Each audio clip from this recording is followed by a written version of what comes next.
G'day folks, in this video I'm going to show you how you can solve this Trapentrix. Well, this thing, it's called the Trapentrix. I was actually sent it by somebody a number of years back just as a thank you. Didn't really know much about it and I've got no idea who that was. If that was you, could you please get in touch? I'm keen to know exactly where it was from. You can see it's got Timur's signature. Is that upside down? I don't know. This was invented by Timur back in about 2011, something like that. And even looking at it then and re-looking at it now, I just don't know what this is. It's a strange puzzle. I am here now just to basically take you through a method that I did not come up with. So most of my videos, I work it out myself and it's my method. I don't know anything, whether other people have the same method, different, whatever. This one, not so much. I pulled it out of my cupboard about 4 days ago and I went, maybe it's time. And I had a look at it and went, maybe it's not. Because as I said, I don't know what this is really. And it's a strange turning puzzle. So it sort of turns like that. 1, 2, 3 on each side. You can also sort of look here and say, well, you know, I'll just turn that one there. And things are kind of blocked a little because it seems like things should turn, but they're not. What I'm happy about is that the algorithms that I'm going to use were come up with by someone called Matt Gala, whose username on the Twisty Puzzles forum is Allergem. But what I'm kind of happy about is he came up with them by computer search. If he'd come up with them by trial and error, I would basically think he was a genius. He probably is a genius. If you look at many of his posts, I can't understand a lot of them, but they are clearly very involved. The big main algorithm here is for dealing with the triangles. So let's talk about this puzzle. I can't name it for you apart from Trapentrix. I don't know what sort of shape it is, but we have some centers here. We have 4 of them. We have some edges, so that blue red, the green red there. We have these 2 sort of side pieces which are called grips. I guess technically that's where you're gripping things like that. And then all the remainder of the pieces are triangles. 1, 2, 3, 4, 5 just on that face. There are actually 18 triangles in total and they come in 2 orbits of 9 triangles each. That's the key part that was the problem. So I'm happy to say I could totally get the edges and the centers done. And you'll see why. Very simple algorithms. The triangles I would never have got. The fact that it's a computer search which did it makes me feel a little bit better about myself. I want to take you through this for anyone who's got a Trapentrix and can't solve it. It is the method that's on the thread that Matt posted. I'll reference that in the description, but I find it's often good to have a video walkthrough of a method as well as just words. Let me start by scrambling it and you can see that really all you can do is lefts and rights. So that would be a left, that would be a left prime, that would be a right, that would be a right prime. That's it. I'm just doing combinations of that and attempting to scramble this to a greater or lesser degree. And honestly, there's not a huge amount that you can do before you start to think, yeah, maybe it's scrambled enough. I don't know. And then that comes back together and you think maybe not. So probably when it gets to around about this point, I'm going, you know what, I'm kind of happy with that. Now, the very first step, it's a quick one, is to just get the grips oriented so they show the same colors. And you'll say, well, that's both orange, so that's good. But these are not the same colors. So what we'll notice on each of the grips is they both have an orange and a red. So I tend to just get the red orange there and then just turn that around until I have the same color matching. We'll turn it back and see, now we've got this face, that's a blue because that's part of the grip. And this face is a green. So the grips are done. Next stage, there are 5 edges to solve. 1, 2, 3, 4, 5. We're going to use a really simple sequence to get them done, but I'm going to start with the 2 at the back.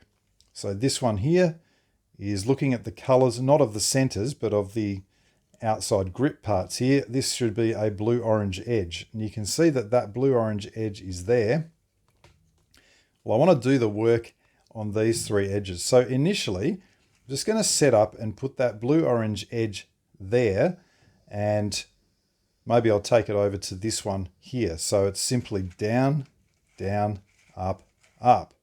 Or if you want to use lefts and right, that would have been a left, right prime, right.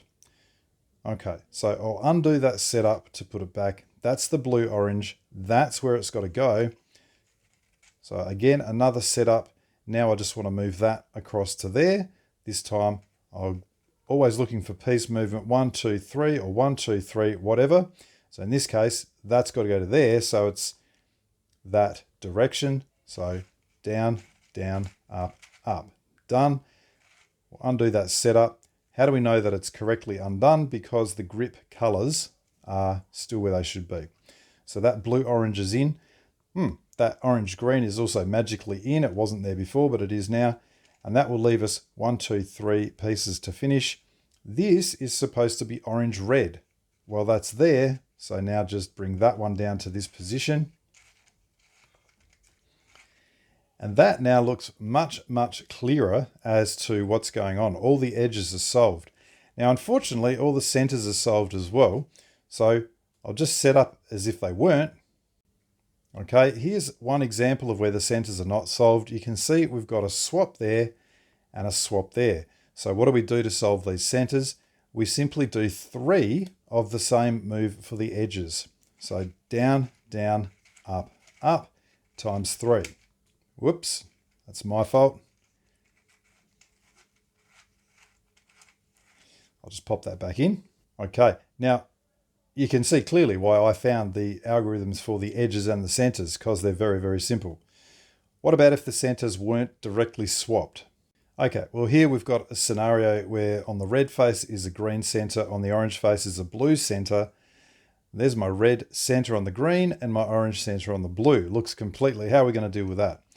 Well, all I do is say that is a red center and it has to go across to the red face.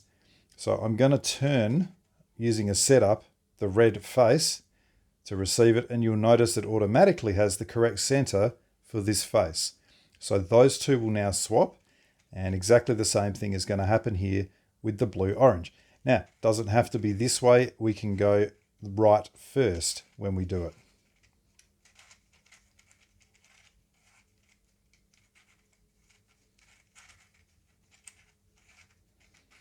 Okay, all done.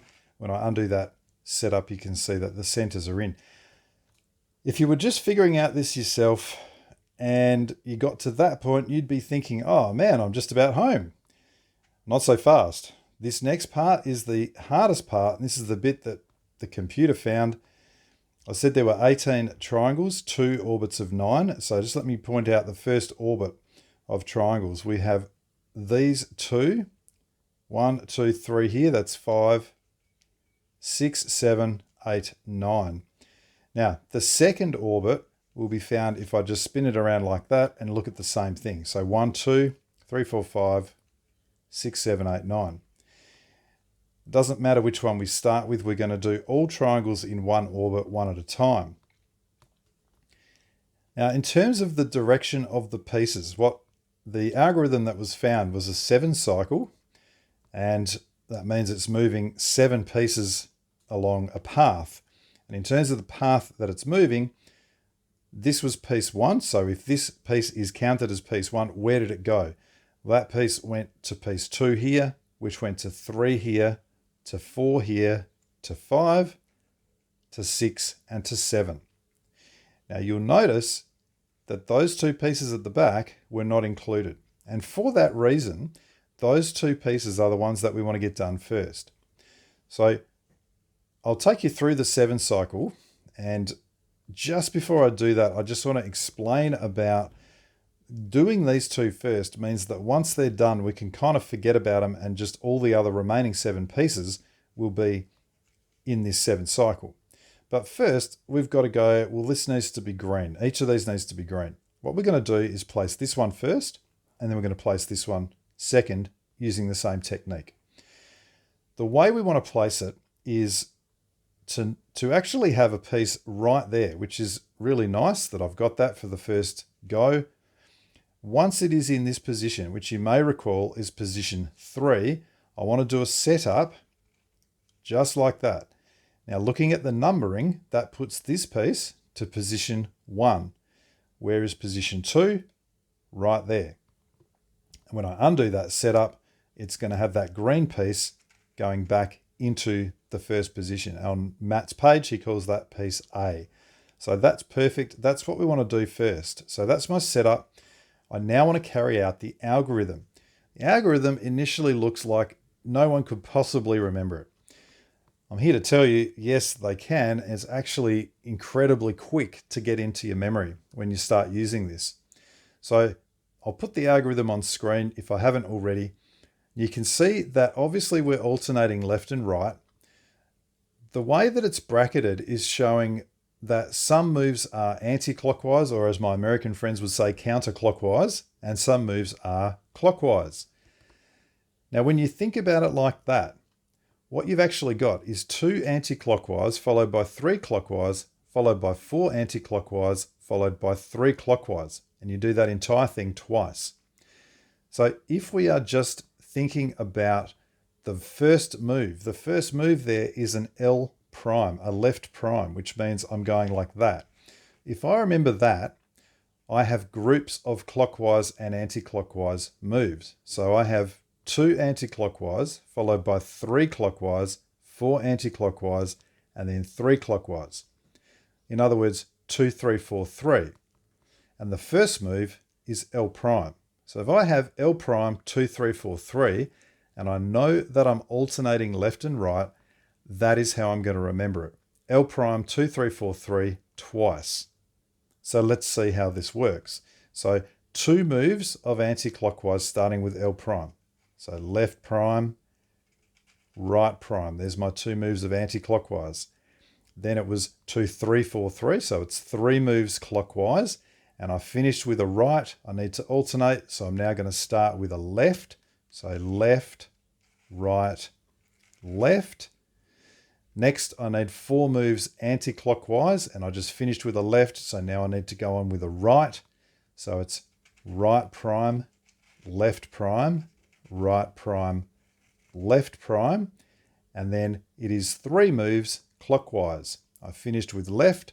So now I want to start with right. I want to go right, left, right. That thing, which was 12 moves, I want to do twice.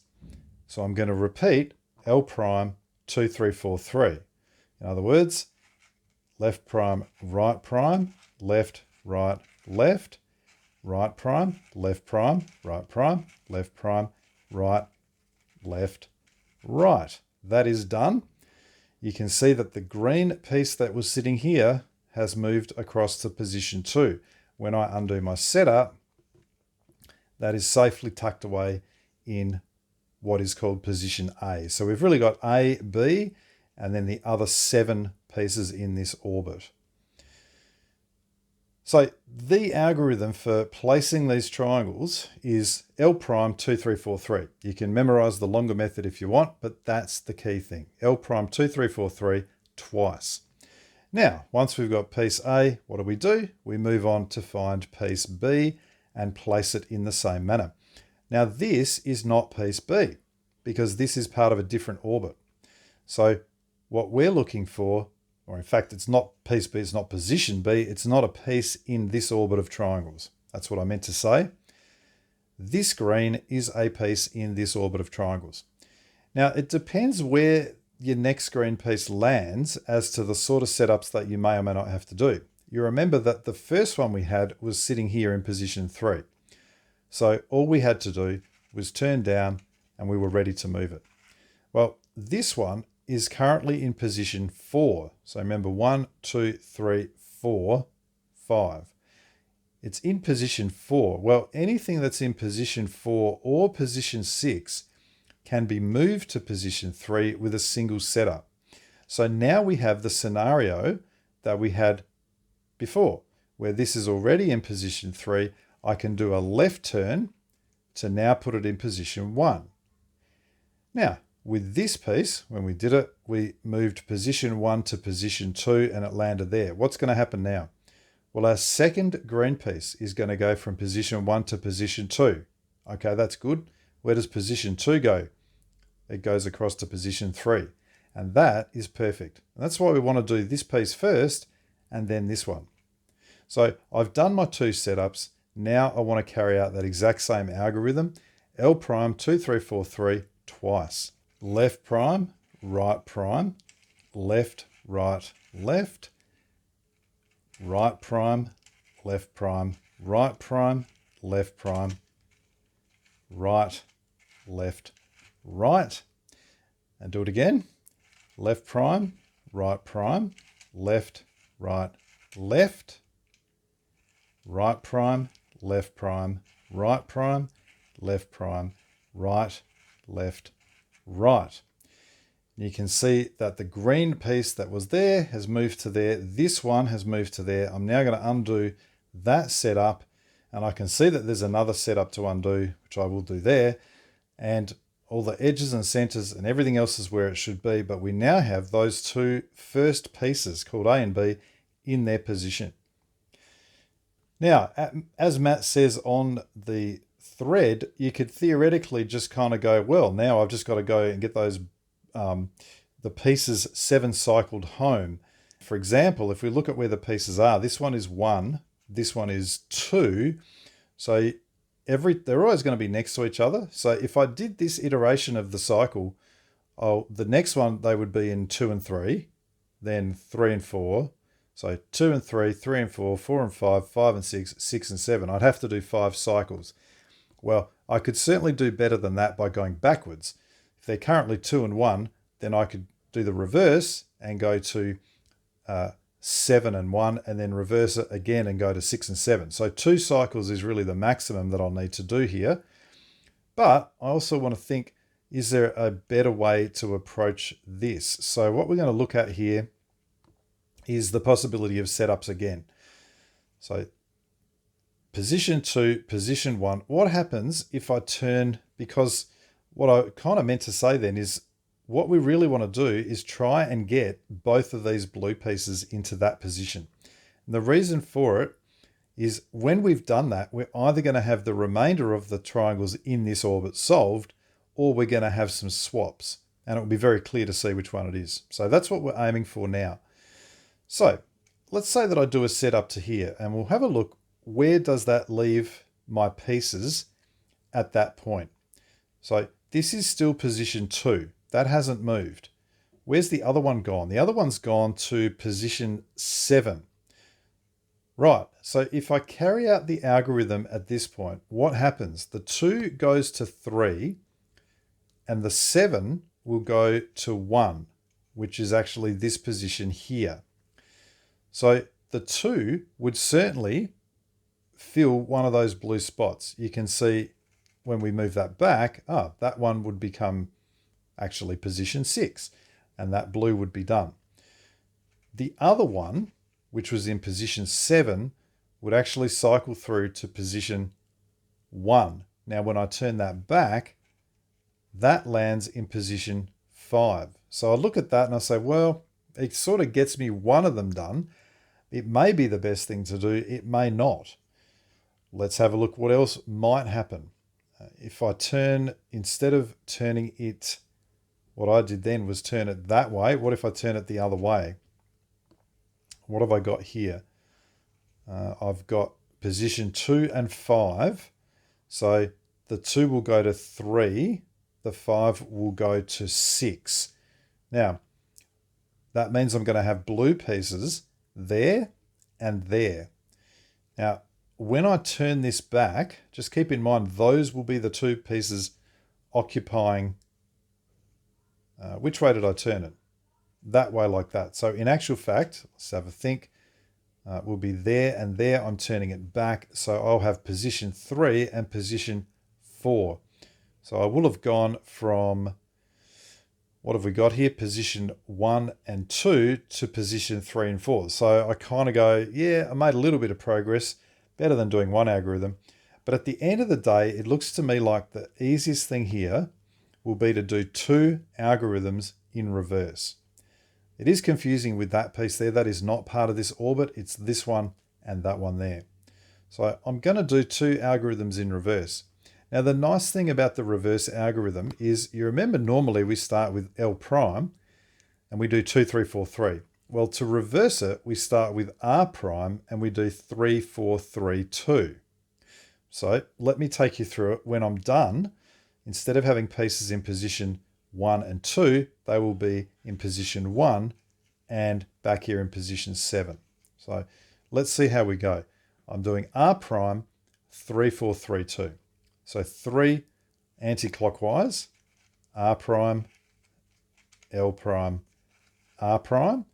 Then I want 4 clockwise, which means L, R, L, R. Then 3 anti-clockwise, so L prime, R prime, L prime, and 2 clockwise, R, L. Now I've got to do this twice, so I'm going to repeat that. R prime, 3, 4, 3, 2. So right prime, left prime, right prime, and left, right, left, right, left prime, right prime, left prime, and then right, left. And let's have a look at what's happened. That one there, as I said, is not in our orbit, that hasn't moved, but we've lost a piece from there. That's gone here. And the other one has landed in position 7. So I think for this case, to me, this seems to be the simplest way of getting these 2 blue pieces to that point. Sometimes there's actually really good options. For example, you'll have 2 blue pieces here. And what happens is when you do a turn, this one goes to that position, and this one, which is position 4, goes to that position, and those are position 6 and 7. So there's lots of times when a really good setup will make things very easy. Here, I've just got to reverse this twice. So let me reverse it again. It's R prime, 3, 4, 3, 2. So that means I'm doing R prime, L prime, R prime, and then L, R, L, R, L prime, R prime, L prime, and then R, L. I'm going to repeat all of that. I almost have to say it out loud. I've done the 3 anti-clockwise. I got 4 clockwise. Left, right, left, right. I've got 3 anti-clockwise. And then 2 clockwise. Okay, again, still there. But we now see that these 2 blues are sitting comfortably. What you'll also notice is that the remainder of the pieces in this orbit, which are that one, that one, that one, that one, that one, are solved. That's what I said. You'll either have this scenario where they're solved, or you'll have some swaps. Hopefully on the next orbit we will get the swap. If not, I will absolutely set up for it. Okay, so it's looking much better. What we do now is just spin it around and go again.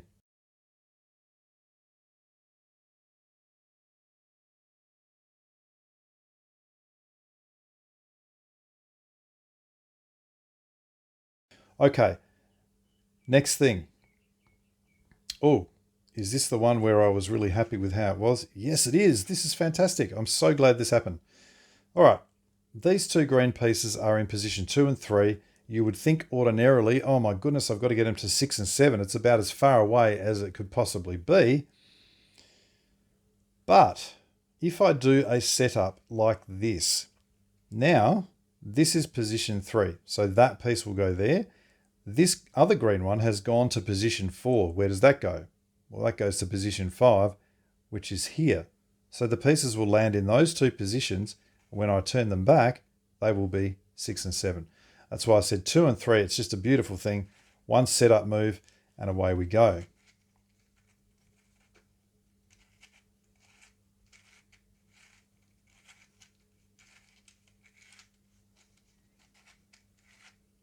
Okay, that's half of it done. Here we go again. L prime, 2, 3, 4, 3. Left prime, right prime, and then left, right, left, right prime, left prime, right prime, left prime, right, left, right. You can see the setup is done and the whole thing is solved. I didn't get any swaps there, but as I said, I am going to definitely set up for that now. Okay, and here we are with the scenario that I was talking about. got what looks to be two swaps. Clearly the reds have to go up here, and we don't really know if it's there or there, but Matt assures us it's these two and these two. But also what we have is the two blues needing to swap and the two greens needing to swap. Now you can kind of see if this was a super Trapentrix and it had some sort of numbering system or letters or whatever, we would know for sure, oh, that piece has to go there, not there, but we don't. So we place these pieces and we just hope that we don't get this. In my case, we hope that we did, but I didn't. So we can end up with these swaps. What it looks like is just two swaps. Now the algorithm for this, initially, again, I thought, oh man, I'm never going to remember that.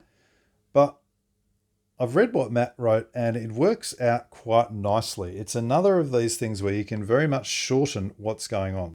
So I'll put the algorithm on the screen. And if you look at, say, the first 5 moves, if we consider right, left, prime, right, each of those actually moves the face upwards. So that's a right, that's a left prime. Notice that every time it's going upwards. So we then have 2 moves which go downwards after that. We have a left and a right prime. Both of them move down. There's a left, there's a right prime.